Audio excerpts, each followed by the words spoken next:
Taste and see that the Lord is good. Happy are they who trust in him. Please be seated.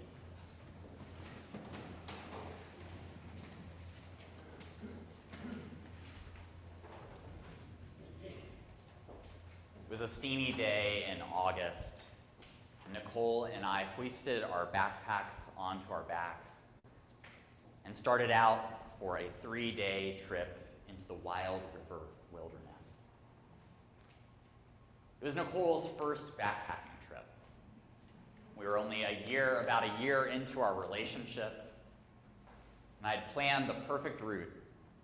We were going to go into the Wild River wilderness, up to the ridgeline, accomplish some 26 miles of hiking over 3 days, summiting 3 or 4,000 foot peaks, with packs that were too filled with too much stuff.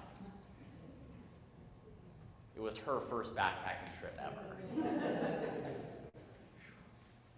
As one of my friends in seminary put it, Nathan is a chronic underestimator of how hard things are.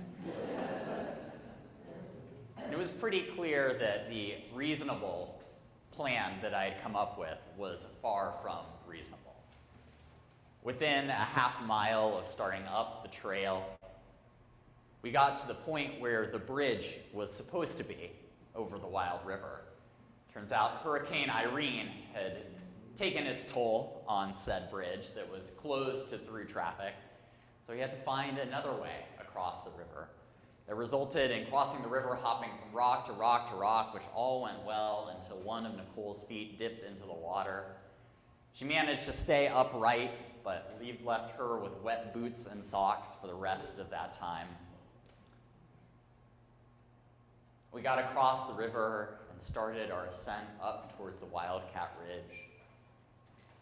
As we ascended, the trail got less and less defined, with it being in the height of the summer, grown over with blackberries and various shrubs and vegetation that had closed its way in to a trail that, being part of a wilderness area, is not maintained to the standards that maybe I was expecting.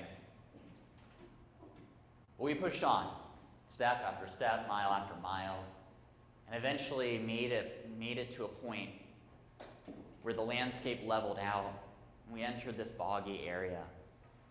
There was this perceptible shift in the forest. Everything was darker, dimmer, the trees more enclosed around us, the vegetation less. We entered this boggy patch where there were just rotting boards strewn across the trail for us to walk in to avoid soaking our feet in it. And as we were staring intently with every footstep, trying to stay as dry as we could and to avoid pitfalls on either side, all of a sudden something caught our eye. And out of our periphery, all of a sudden we see this dark shape just emerge right on the trail, some 10, 15 yards away from us. It was a full-grown moose cow.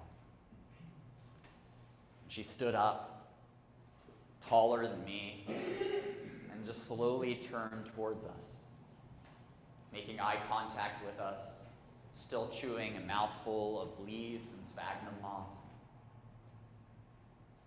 We locked eyes for what felt like an eternity. It could have been more than just a few seconds. But there was something timeless about that moment. All of a sudden encountering this other creature, this other form so unexpected and so big. And then I feel a hand on my arm, Nicole whispering, "What do we do about a moose?" We had in great detail gone over proper bear protocol, what one does when one encounters a black bear out in the woods, but it had no conversation about what to do when encountering a creature who is much larger than any black bear. And to be honest, this was the first moose I had ever seen. I didn't know. So I said, well, I think we just move very intentionally and slowly.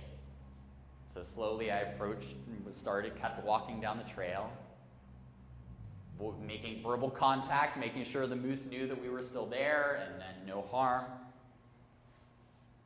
And then she turned away from us, and slowly made her way off further into the forest, further into the bog. And with each step that she took, we could feel the ground shaking underneath us. Her presence reverberating all around us in the very landscape where we were in. Her presence reverberating in us and through us. In this encounter with another creature so unexpected and so large. Taste and see the Lord is good. Those are the words that the psalmist ends our selection from Psalm 34 with today. And those words, to taste and see that the Lord is good, is an invitation to encounter God. Not in the sort of intellectual idea way, but a visceral way. To taste and see that the Lord is good. To encounter God in the midst of our lives and in the midst of the world. And that invitation to an encounter with the divine presence runs throughout our readings today.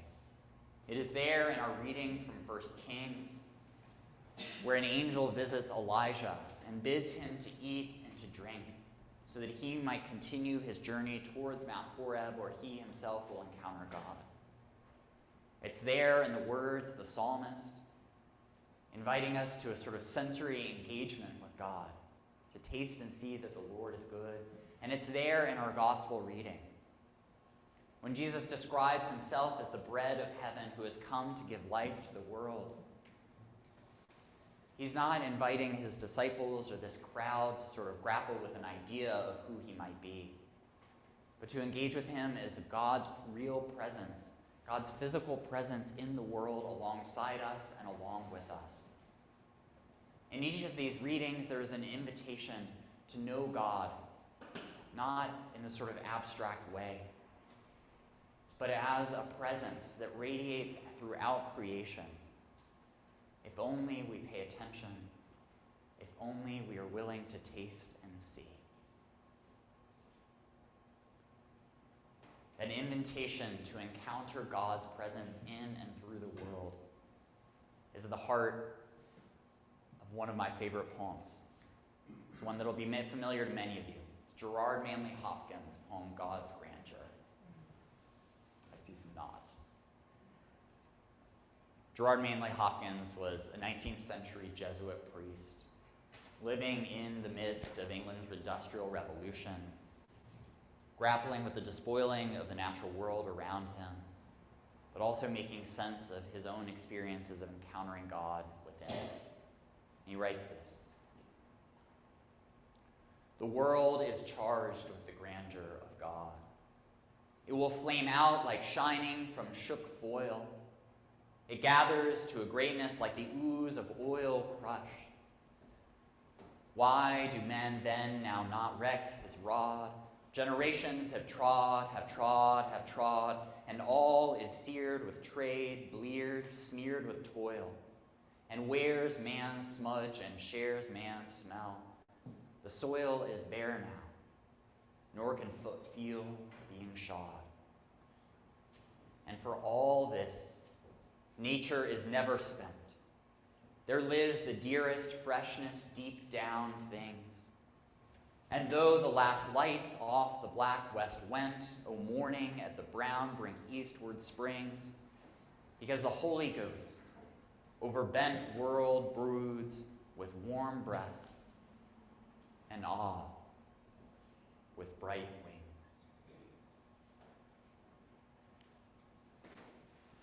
The world is charged with the grandeur of God.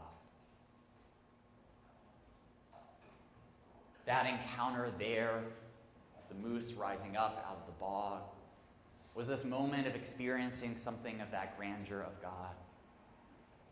On one hand, it was just a moose, a creature like any other, made of flesh and bones and blood and fur, just living its life, eating leaves and moss. But it was also so much more than that. It stirred up in us an awareness of something more than just flesh and bones and fur.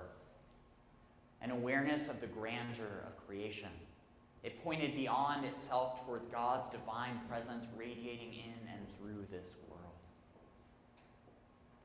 It was a moment where we were given the gift of being able to taste and see that the Lord is good. To be reminded that God is present in and through all things that God has made. That God constantly seeks to reveal God's self in and through this world. And that is what Jesus is talking about when he describes himself as the bread of heaven. That he is both from heaven and yet is in this world. He is telling the crowd that is gathered to hear him that the divine presence is available to them, to taste and see, to encounter in the midst of their everyday lives, if only they have the eyes to see and the willingness to taste.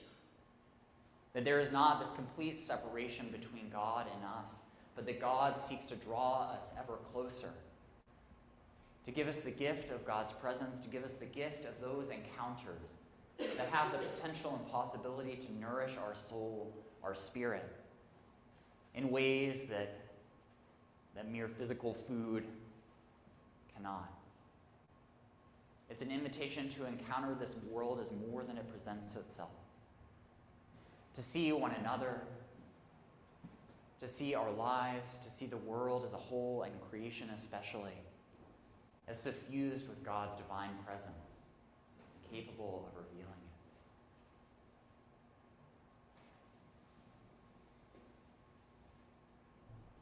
And there, that day, as we encountered this creature, it filled us and charged us. It was something that we kept with us throughout that hike. Even as we hiked on the next 2 days with sore legs and sore backs, as we crossed stream after stream after stream with wet feet, with briars slashing at our legs, that moment, that glimpse into the divine presence there in that moment of the moose rising out of the bog and looking at us, trotting away, it fed us and filled us. It reminded us that we are a part of this larger world. We are not separate from all that God has made, but yet we are a part of it, integrated with it, that we are part of one whole earth community created by God, and that we are a part of the world that is able to nourish us because God is present in it and through it. Those glimpses of the divine presence come in ways that are both grand and small. It can be a giant moose standing up in the middle of a bog, or it can be a beautiful sunset standing atop a mountain, or looking out over the edge of the Grand Canyon or the walls of Yosemite Canyon. Or it can be in the minute things, in noticing for the first time the intricate pattern on the wings of a dragonfly, or the complexity of a particular form of a wildflower. It could come in simply observing the movements of another creature, or in simply living alongside other people. But what Jesus is inviting the crowd to, what the psalmist is commending them to, is to taste and see that the Lord is good. To open our eyes to God's presence radiating all around us. To opening our eyes to the possibility that there is more at work in this world than we see or that appears on the surface. And to let those glimpses, those encounters with God's presence reverberate through us, feed us, fill us. Let them nourish our very souls and spirits so that we might better weather and endure whatever life throws at us.